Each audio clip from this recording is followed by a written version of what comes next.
आजादी की लड़ाई में अगर कोई एक प्रोफेशनल वर्ग जिसका सबसे बड़ा योगदान रहा, वो सब वकालत करने वाले लोग। उसकी एक वजह सामाजिक राजनीतिक विषयों की जानकारी थी, जिनके दिमाग में बौद्धिक तौर पर जो लोग सक्रिय थे, उन्होंने उस समय कानून की पढ़ाई के हितों के लिए खड़े हुए।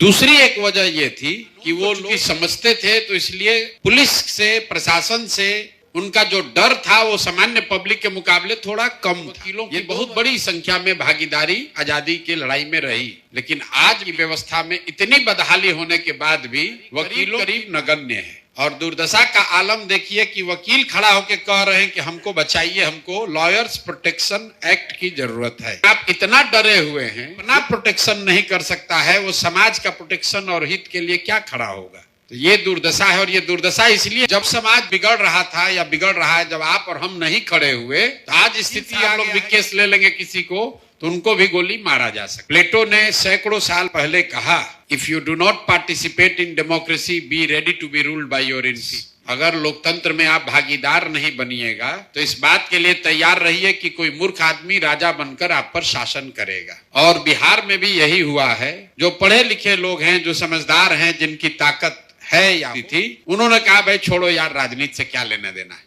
धीरे धीरे वो सब लोग किनारे हो गए और जितना लंपट, बदमाश, माफिया, लुटेरा है वही राजा बन गया।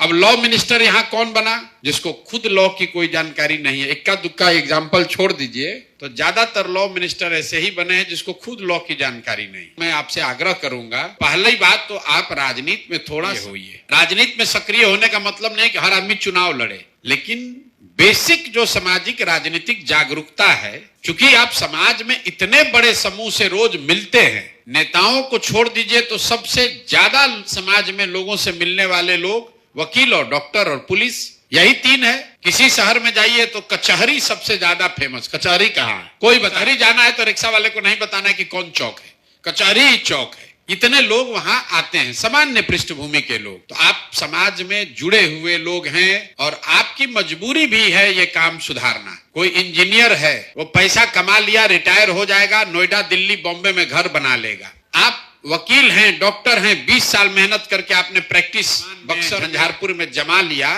तो झंझारपुर चाहे ठठेरपुर हो जाए, वहां अपहरण हो जाए, आप छोड़कर कहीं नहीं जा सकते। जाइएगा बॉम्बे तो फिर वकालत वहां जमेगा कैसे?